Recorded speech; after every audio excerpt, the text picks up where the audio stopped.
மக்கள் அனைவருக்கும் வணக்கம். வயநாட்டில் அவ்வளோ பெரிய விஷயம் நடந்திருக்குது.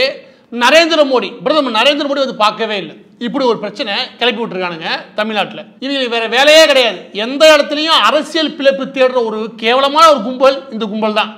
என்ன பேசணுமோ அதை பேசுறதை விட்டுட்டு ஏன் பிரதமர் வரவே இல்லை?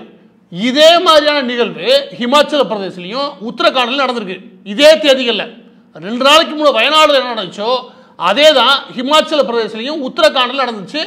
முன்னெச்சரிக்கை நடவடிக்கையின் காரணமாக அங்கே உயிரிழப்புகள் பெரிய அளவு குறைஞ்சிருக்கு. இங்கே 290க்கு மேற்பட்ட நபர்கள் இறப்பதற்கு முக்கிய காரணமே அரசுடைய மெத்தன போக்கு. அதுவும் இன்னைக்கு நேற்று கிடையாது. கடந்த 15 வருஷமா இந்த கேரள அரசு பெரிய அளவில் இந்த விவகாரத்தில் மெத்தனப்போ கூட இருந்திருக்கின்றது மிக முக்கியமான ரிப்போர்ட். அதையெல்லாம் விட்டுட்டு இவங்க அரசியல் ரீதியாக திருப்புறதுக்கு ஏன் பிரதமர் வரவே இல்லை? அவர் ஹிமாச்சல பிரதேசம் போல, உத்தரகாண்டும் போல, ஏன் போல? இப்போ அங்கே வந்து உட்காந்து அவர் என்ன பண்ண போறான்னு நினைக்கிறீங்க? அந்த இடத்துல நிலச்சரிவு இருக்கிற ரோடுல இருந்து 3 ஊர்ல இருந்து எல்லாம் மூழ்கி கிடக்கு. தோண்டி எடுக்க வேண்டிய இடம். அதை விட ரொம்ப முக்கியம், நிலச்சரிவு நடந்த இடத்துல பெரிய அழுத்தம் மீண்டும் கொடுக்க கூடாது. இன்னும் சொல்லப்போனா அந்த பகுதியில் இருக்க மக்களை சில வாரங்களுக்கு அந்த மழை ஓயிற வரைக்கும் இறக்கி வச்சு திரும்ப ஏற்றுறது நல்லது. ஏன்னா அழுத்தம் மேற்கொண்டு இருக்கக்கூடாது. அந்த இடத்துல பாலம் கட்டினாலும் எந்த அளவுக்கு உறுதியோட இருக்கும் அப்படின்ற அளவுக்கு ராணுவம் தாங்கிக்கிட்டு இருக்குது. இவ்வளோ சிக்கல் இருக்கும்போது அந்த இடத்துல பிரதமர் போய் பார்க்கணுன்றது எந்த அளவுக்கு அறிவான கேள்வி நான் கேட்குறேன். அங்கே என்ன நடக்கணும்? மீட்பு பணிகள் நடக்கும். அந்த மீட்பு பணிகளுக்கு தேவையான உதவிகளை சென்று சேர்றதுக்கான வழிவகைகள் செய்யணும்.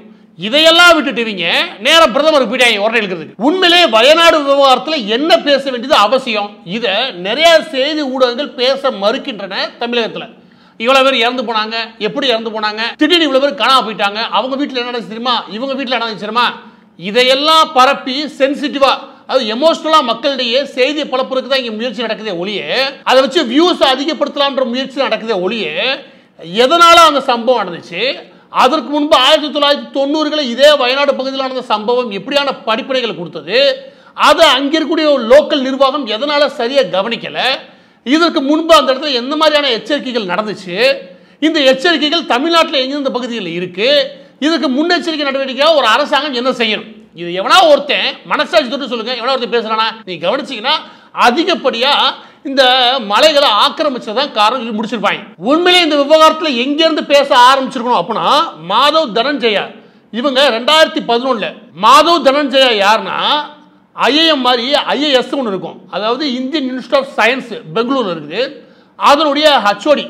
அவர் என்ன பண்றாரு அப்படின்னா 2011 மத்திய அரசு கேட்டுக்கொண்டதுக்கிறங்க முக்கியமான ஒரு ரிசர்ச் நடத்தி அவர் மத்திய அரசுக்கு தாக்கல் பண்றாரு. அதனுடைய நகலை இங்க வைக்கிறேன். அது Western Ghats ecological experts panel. அந்த பேனலோட பேர் வந்து Western Ghats ecological expert panel. இந்த பேனல் ஒரு முக்கியமான அறிக்கை 522 பக்கத்தில் கொடுக்குது. எதற்காக கொடுக்கப்படுது அப்படின்னா மேற்கு தொடர்ச்சி மலைகள் இருக்கு இல்லையா, இந்த மேற்கு தொடர்ச்சி மலைகள் இருக்கக்கூடிய அந்த மலைகளுடைய சூழியல் அது என்ன மாதிரி நிலைமையில இருக்குது, அதில் என்ன மாதிரியான நடவடிக்கைகளை அரசாங்கம் மேற்கொள்ளணும், இதற்காக 2011 கொடுக்குது. அந்த 522 பக்கத்தை நீங்கள் படிக்க வேணாம். அந்த 522 பக்கத்தில் ரொம்ப எளிமையாக சொல்லப்பட்ட விஷயம், மிக முக்கியமாக அந்த பகுதியில் என்ன மாதிரியான ஆபத்துகள் இருக்குன்னு அந்த குழு சொல்லுதுன்னா அதை எவ்வளோ முடியுமோ அவ்வளோ எளிமையாக சொல்ல முயற்சி பண்ணுறேன். அது மூலம் சொல்கிறீங்க. இதையெல்லாம் புரிஞ்சுக்கிறதுக்கு பெரிய லெவலில் நீங்கள் சயின்டிஸ்டாக இருக்க வேண்டிய அவசியம்லாம் கிடையாது. இதை அக்கறையாக கேட்கக்கூடிய ஒரு அரசியல்வாதி யாருன்னு வச்சுக்கவே அந்த இடத்துல நடந்திருக்காரு. இதுதான் உண்மை. அந்த குறிப்பிட்ட பேனல் என்ன சொல்லுது அப்படின்னா இந்த பகுதிகளில் கிளவுட் பர்ஸ்ட், அதாவது மேக வெடிப்பு நடக்கிறதுக்கான வாய்ப்புகள் அதிகம் இருக்கக்கூடிய பகுதி. இந்தியா முழுவதும் கிடையாது, உலகம் முழுவதும் இந்த மாதிரி மேக வெடிப்பு, அதாவது கிளவுட் பர்ஸ்ட் ஆகக்கூடிய சில பகுதிகள் உண்டு. எளிமையாக இந்த நிகழ்வுகள் நடக்கிறதுக்கான வாய்ப்புள்ள பகுதி. அப்படின்னா என்னன்னா இந்த மேகங்கள் இருக்குல்ல, இந்த மேகங்களை நீங்கள் ஃப்ளைட்டில் போகும்போது பார்த்துருப்பீங்க. அந்த மேகங்களில் அடுக்கு இருக்கும். 2 கிலோமீட்டரில் ஒரு மேகம் இருக்கும், 5 கிலோமீட்டரில் ஒரு மேகம் இருக்கும், 6லேருந்து 15 கிலோமீட்டர் ஒரு மேகம் இருக்கும், 12 கிலோமீட்டர் அளவில் ஒரு மேகம் இருக்கும், 15 கிலோமீட்டருக்கு மேலே மேகம் இருக்காது.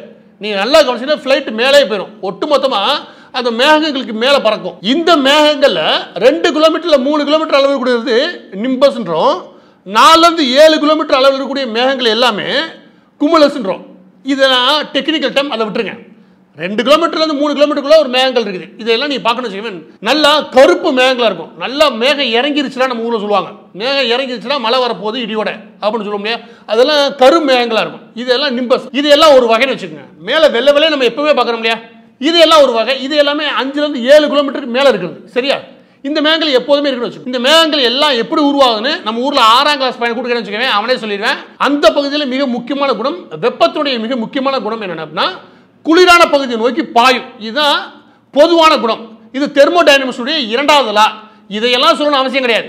இதையெல்லாம் 6வது படிக்கக்கூடிய மாணவர்களுக்கு நல்லாவே தெரியும். அப்படி இருக்கும்போது இந்த மேகங்கள் உருவாகிறது இப்படி. ஆனால் இதில் இருக்கிற சிக்கல் என்ன அப்படின்னா, இந்த வயநாடு மாதிரி இருக்கக்கூடிய பகுதியில் இருக்கிற சிக்கல் என்ன அப்படின்னா, சுற்றி இருக்க பகுதிகள் எல்லாமே மேகங்களை உருவாக்குறது. அந்த மேகங்கள் நகர ஆரம்பிக்கும். எங்கே நகர ஆரம்பிக்கும்? மவுண்டன், அதாவது மலைப்பகுதிகளில் இருக்கக்கூடிய அந்த குளிர்ச்சியின் காரணமாக அந்த பகுதி நகர ஆரம்பிக்குன்னு வச்சுக்கோங்க. அந்த பகுதி நகரக்கூடிய அந்த மேகங்கள் மேற்கொண்டு நகராமல் அங்கேயே நிற்கும். இந்த நான் சொன்ன அடுக்கு 2 கிலோமீட்டர் ஒன்று இருக்கும், 4 கிலோமீட்டர் ஒன்று இருக்கும், 7 கிலோமீட்டர் ஒன்று இருக்கும், 12 கிலோமீட்டர். இது எல்லாமே அடுக்கு இல்லையா? இது தொடர்ந்து போய் சேரும், மேற்கொண்டு நகரவே முடியாது. அந்த இடத்துல நின்றும். அந்த மலைப்பகுதிகள் இருக்குல்ல, அந்த மவுண்டன் பகுதிகள், அந்த பகுதியில் கூட சூடு சேர்ந்துக்கிட்டு அது மேற்கொண்டு நகர விடாமல் அங்கேயே நிப்பாட்டி பெரிய அடர்த்தி கூட ஆரம்பிக்கும். ஒரு கட்டத்தில் மழை பெய்யும். ஆனால் மேகம் சேர சேர சேர ஒட்டு மொத்தமாக வெடிச்சு செதறும். அப்போ பெய்யக்கூடிய மழை மழையாவே இருக்குது, யாராவது தண்ணியை தூக்கி ஊற்றி விட்ட மாதிரி இருக்கும். அந்த அளவுக்கு மழை பெய்யுதுன்னு வச்சுக்கோங்க. அந்த அளவுக்கு மழை பெய்யுதுன்னு வச்சுக்கோங்க. அந்த மவுண்டன் பகுதியில் என்ன ஆகும் அப்படின்னா, இயற்கை நம்மளால எளிமையாக புரிஞ்சுக்கணும். மண் பகுதியில் தண்ணியை தூக்கி ஊற்றின்னு வச்சுக்கோங்க, அது அரிக்க தான் செய்யும். அந்த மாதிரி தான் ஒரு நிகழ்வுன்னு வச்சுக்கோங்க. எளிமையா புரியுறதுக்காக சொல்றேன். இதுதான் கிளவுட் பஸ்ட் ஆகி இந்த மவுண்டன் பகுதியில் நடக்கக்கூடிய மிக முக்கியமான சிக்கலான விஷயம். இதே தான் ஹிமாச்சல பிரதேசம் நடந்திருக்கு, இதே தான் உத்தரகாண்டில் நடந்திருக்குது. இதே 2 நாளைக்கு முன்னாடி தான் வயநாடு நடக்கும்போது அங்கே நடக்குது. இங்கேயே இவ்வளோ பெரிய நிகழ்வாக மாறுது அப்படின்னா, இந்த நிகழ்வு இன்னைக்கு நேற்று சொல்லலை. நான் இப்போ சொன்னது இந்த சொன்ன ரிப்போர்ட் இல்லையா, இது 2011 சொல்லப்பட்ட ரிப்போர்ட். எப்படி மன்மோகன் சிங் அவர்கள் பிரதமராக இருந்த காலகட்டத்தில் சொல்லப்பட்ட ரிப்போர்ட், 2G ஸ்கேம் நடந்துச்சுல அந்த காலகட்டத்து ரிப்போர்ட். இந்த ரிப்போர்ட்டை மீண்டும் சரி செய்யறதுக்கு கஸ்தூரி ரங்கன் ஒரு கமிட்டி ஒன்று போட்டாங்க. இந்த மத்திய அரசு கொடுக்கக்கூடிய ரிப்போர்ட்டெல்லாம் ஏற்றுக்க மாட்டேன், நான் ஒரு புதுசாக ஒரு ரிப்போர்ட் போறேன் பாருங்க அப்படின்னு சொல்லிட்டு கேரளா கவர்மெண்ட், அதே மத்திய கவர்மெண்ட் கூடிய காங்கிரஸ் போட்டுச்சு இல்லையா, அப்போ நான் அதுக்கு ஏட்டிக்கு போட்டியா இவன் யாரு கம்யூனிஸ்ட், இவன் ஒரு கமிட்டி ஒன்று போட்டானுங்க. மொத்தத்தில் கமிட்டியாக போட்டு தள்ளினாங்க. லாஸ்ட் வரைக்கும் நடவடிக்கை எடுக்கவே இல்லை. இந்த நடவடிக்கை எடுக்கவே இல்லைன்றது எந்த இடத்துல நீங்கள் உறுதியாக புரிஞ்சுக்க முடியும் அப்படின்னா, இந்த வயநாடு பகுதி இல்லையா, அது 5 கிலோமீட்டர் தூரத்துக்கு எவ்வளோடா மழை பெஞ்சுன்னு, அந்த சம்பவம் நடந்து 48 மணி நேரம் ஆச்சு. அங்கே எவ்வளோ மழை பெஞ்சுன்னு எவனாலும் சொல்லவே முடியல, லோக்கல் அத்தாரிட்டினால. ஏன் சொல்ல முடியல? யோசிச்சு பாருங்க. சென்னையில் தேனாம்பேட்டையில் இவ்வளோ மழை, மயிலாப்பூர்ல இவ்வளவு மழை, எல்லா தகவலும் தெளிவாக சொல்ல முடியுதா? அதுக்கு காரணம் அந்த மழையின் அளவை கண்டுபிடிக்கிறதுக்கு ஒரு கருவி வச்சிருப்பாங்க. அது எவ்வளவு மழை பெய்யுன்ற சென்டிமீட்டர் இல்லையா, அதை வச்சு சொல்லிட முடியும். அது அவ்வளவு விலை உயர்ந்த கருவிலாம் கிடையாது. வயநாடுன்ற பகுதியில் கிளவுட் பஸ்டா இருக்கிற வாய்ப்பு உண்டு, அதிக மழை வரக்கான வாய்ப்பு உண்டுன்ற பகுதியில் நீ அந்த மழையின் அளவு இருக்கு இல்லையா, அதை எடுக்கிற கூட ஒரு கருவி வைக்கலனா 5 கிலோமீட்டருக்கு நீ எந்த அளவுக்கு நிர்வாகத்தை நடத்தியிருப்ப? கேட்கணுமா இல்லையா? அந்த கேள்வி எவனும் கேட்கவே வேணாம். சும்மா 290க்கும் மேற்பட்ட உயிரிழப்புகள், அதுல 80க்கும் மேற்பட்ட உடல்கள் கிடைச்சது 90 கிலோமீட்டருக்கு வெளியே. அதுவும் 6ல அடிச்சுட்டு போயிடுச்சு. அதுவும் 6ல அடிச்சுட்டு போய் 90 கிலோமீட்டருக்கு வெளியே இருக்கக்கூடிய ஊர்ல போடுது. அந்த ஊர் மக்கள் என்னடா வெறும் பிணமா வருது அப்படின்னு பார்த்ததுக்கு அப்புறம் தான் இந்த விவகாரம் எவ்வளவு பெருசுன்றது வெளியே வர ஆரம்பிக்குது. சுமார் 500க்கும் மேற்பட்ட கட்டிடங்கள் முழுமையா மண்ணுக்குள்ள இருக்கு. இப்ப இன்னும் எவ்வளவு உடல்கள் வெளியே தோண்டி எடுக்க போன்ற பட்டியலே உங்கள்கிட்ட இல்லவே இல்லை. இது எல்லாமே இன்னைக்கு தான் நடந்த மாதிரியும் இதெல்லாம் நடக்கிறதுக்கான அறிகுறியே எங்களுக்கு தெரியாது அப்படின்ற மாதிரி நடிக்கிறவன் முழுக்க முழுக்க பெரிய அயோக்கிய ராஸ்கல் நான் சொல்லுவேன். இருக்கிற எல்லா அரசியல்வாதிகளுக்கும் எல்லா நிர்வாகிகளுக்கும் தெரியும், அந்த லோக்கல் அத்தாரிட்டியில் ஆரம்பிச்சு அந்த ஆளும் அரசுக்கு தெரியும் இந்த இடத்துல இது நடக்கும்ன்றது. ஆனா அவ்வளவு அலட்சியமா இருந்திருக்கானுங்க, இதெல்லாம் நடக்காது நினைச்சது. இவ்வளவு பெருசா நடக்கிறதுக்கான வாய்ப்புலாம் இருக்காது அப்படின்னு இவங்களுடைய மெத்தனம் இருக்கு பாருங்க, அது மிக முக்கியமான காரணம். அவ்வளவு மெத்தனமா இருந்தானுங்க, இவ்வளவு பெருசா நடந்து போச்சு. ஆக பதிவோட இறுதியாக நான் சொல்ல வேண்டிய விஷயம் என்ன அப்படின்னா, இதுல அரசியல் பண்ணணும்னு நினைச்சுன்னு வச்சுக்கவே, முதலாவது குறை சொல்ல வேண்டியது கம்யூனிஸ்ட் தான். அவனுக்கு ஆட்சி நிர்வாகம் பண்றதுக்கு பக்கு இல்ல, ஊர்ல உட்காந்து உட்காந்து போஸ்ட் அடிச்சுட்டு நல்ல வல்லவன் போஸ்ட் அடிக்கிற மட்டும் தான் வேலை.